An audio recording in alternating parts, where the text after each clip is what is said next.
This is a real silver coin created by the Canadian Mint in 2018, depicting the strangest and most iconic UFO case in Canadian history that we call the Falcon Lake incident. Oh, and the coin glows in the dark.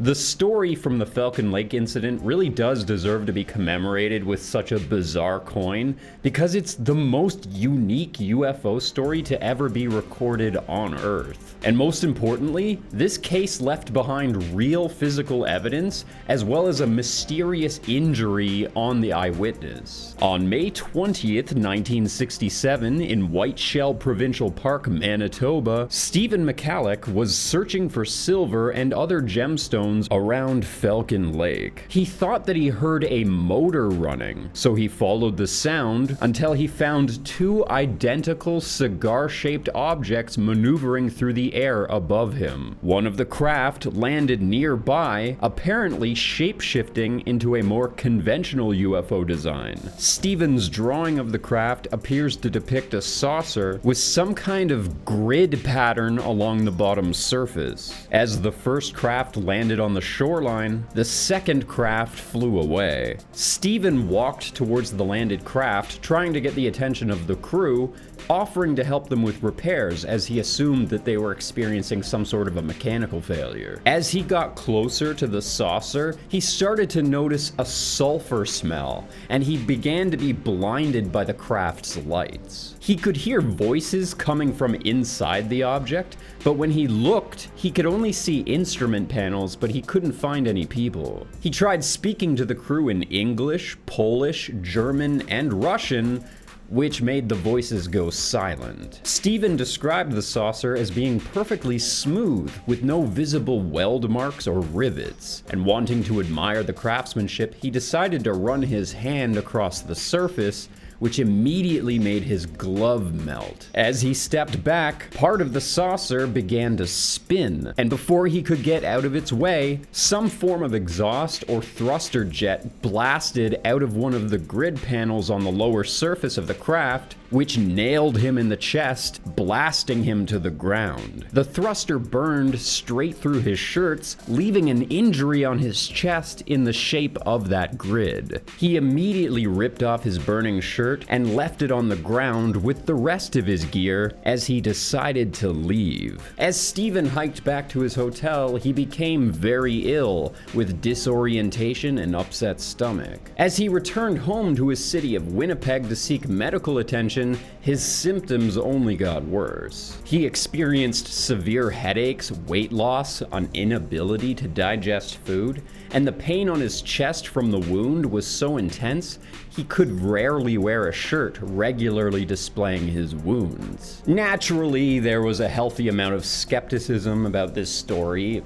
Kinda just sounds like the guy made it up. But the RCMP investigated the site and they found a good deal of sketchy evidence where Stephen claimed to find the UFO. Most notably, they found a decent-sized piece of metal that had been melted and settled between the rocks of the shore. The police collected the burned glove that McCalloch dropped, his charred shirt with the matching grid pattern on the chest, as well as some soil samples from the area. The craziest part is that several of the items that the RCMP brought back from that site were radioactive, including Stephen's glove. In the end, the RCMP was never able to come up with a conclusion, and the investigation was left unresolved. Was this UFO story spin to cover up something more nefarious? Was this another Cold War lie?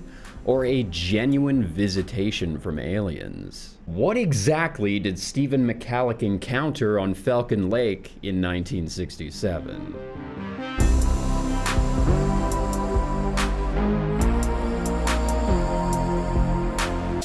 I know it seemed like I was done covering UFO stories, but I got thinking about them again with all this buzz about disclosure. I am not convinced that every single bizarre incident involving unidentified aerial phenomenon can be blamed on aliens. But something happened to Stephen McCalloch in Falcon Lake. something left him with some form of radiation sickness back in 1967. And clearly something left behind radiation in Whiteshell Provincial Park. A few years ago, I released a video debunking military whistleblowers that claimed to witness naval encounters with UFOs, as well as a man that claimed to work for the Pentagon's UFO department. And though I usually like to debunk stories like this, there are a handful of really interesting UFO stories out of Canada that have always managed to elude my skepticism.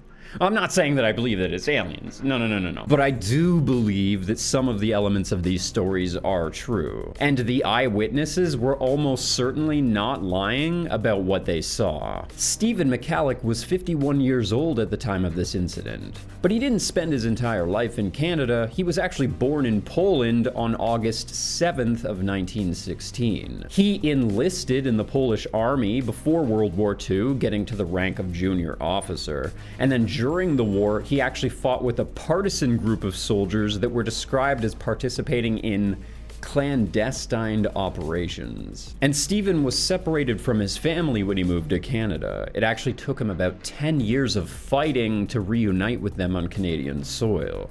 So Stephen wasn't just some random guy, he'd been around. The media went crazy with this incident, blasting a story that claimed Stephen McCallick was attacked by aliens. Similar to the Mothman incident, the media got ahead of this event by overwhelming the public with supernatural explanations. That's something that has still not changed to this day. So we should all likely disagree with the alien theory that was prevalent in the media at the time, right? Do any of you believe in aliens? But something happened at Falcon Lake. The melted steel is maybe the most suspicious part, because steel needs to be heated to about 1500 degrees Celsius to melt, and the average jet engine was about 800 or 900 degrees back then, meaning that if that melted steel is related to that blast that came out of the UFO, then that means that could not have been a conventional jet engine. Stephen McCallick apparently was also an alcoholic. When the RCMP interviewed him, they recorded that he did not smell like alcohol, but he did have the general appearance of someone that overindulges. That's not really great news for the credibility of his story. But Stephen also underwent a psychological test, and they found that he was a very pragmatic thinker and not likely the type to make up stories. So it makes it very unlikely that this is just some hoax that Stephen spun up to get attention.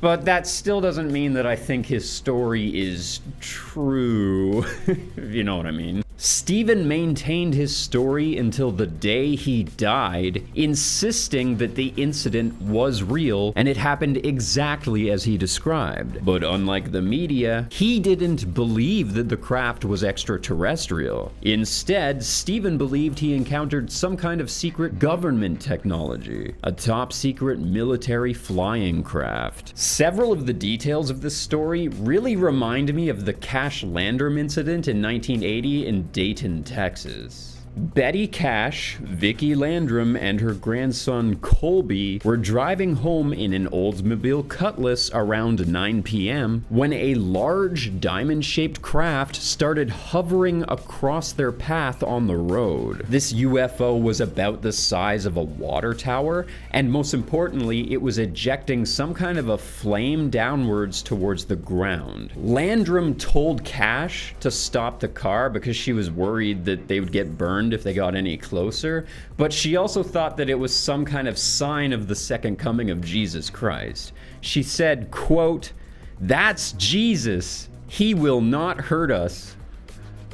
Sorry, doll, that wasn't Jesus. Apparently, they still got too close as the heat from the flame melted parts of the car and made the metal too hot to touch. One of the ladies even developed welts on her skin. Whatever this craft was, it also was most certainly radioactive because Betty Cash fell victim to radiation sickness and lost significant portions of her hair. As the UFO left the scene, it was followed by several black helicopters.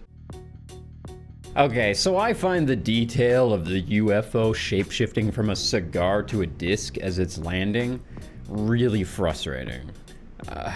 I don't believe that part of the story at all. There are several parts of the story that seem totally fabricated, though. I want to believe McCallick's story. I want to show faith in people's testimonies, but there's something really sketchy about the way he communicated a few of the details. I hate to do this, but I have to ask. What if it is important that Stephen McCallick is foreign and he's some kind of an Eastern spy? What if he went to Falcon Lake with the express purpose of interacting with some kind of spy equipment and it accidentally blasted him in the chest? I mean, think about it. He literally admitted to speaking to the UFO in Russian. Or what if this whole thing was a cover story designed as an alibi to explain some other operation that he was doing in Canada? Falcon Lake is right next to the border with Ontario. Between 1950 and 1983, the RCMP was spying on Canadians as part of Project Pro-Funk, trying to find Canadians with ties to the Soviets or to communist extremist groups. In fact, everyone arrested under that directive was sent to various camps across Canada in provincial and national parks. Thousands of Canadians were sent to these camps during this time. According to Wikipedia, the goal of the program was to allow for quick internment of known and suspected communist sympathizers in the event of a war with the Soviet Union and its allies. I bet you didn't know that. Like I said, there were several of these facilities. Men and women were separated into separate camps and eventually would get filtered into various penitentiaries across Canada. The children were sent to Joyceville, Ontario, just down the road from me, and the Children's Aid Society was able to find homes and institutions for all of them to live. They called these the red diaper babies. They would literally separate families and steal their babies. The Children's Aid Society would aid in stealing children. Awesome. The RCMP have a headquarters only about 20 minutes away from Falcon Lake, so it's possible that Stephen McCallick was undergoing some kind of operation against the RCMP themselves. But I don't think so. Maybe there was some other kind of secret military facility or a point of interest hidden away in the woods somewhere. It's impossible to say. But what do you guys think? Was Stephen McCallick a secret Soviet spy conducting espionage here on Canadian soil? Was he just a hoaxer that was spinning up a story to get famous? Or did he really encounter aliens on that fateful day back in 1967? Let me know, because I am so confused.